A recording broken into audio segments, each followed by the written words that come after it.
আসসালামু আলাইকুম রহমতুল্লাহ। এই দেখেন আমাদের এলাকার রাস্তার কাজ চলতেছে।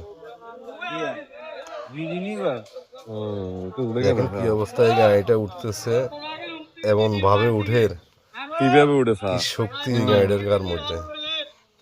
আর রাস্তা যে অবস্থা করতেছে, জনগণ সবাই মিলে খেয়াল রাখবেন রাস্তার কাজ যেন সুন্দরভাবে হয়।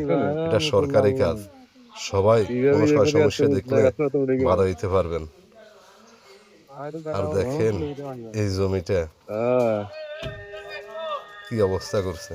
জমির মালিক ওই দাঁড়াই আছে ওই পাশে, ওই দেখেন পুরোটা জমি রাস্তা শেষ।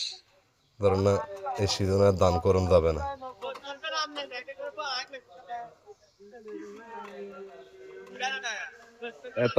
সবাই একসাথে থাকবেন এবং রাস্তার কাজ হইতেছে সরকারিভাবে, খেয়াল রাখবেন ভালো মতে।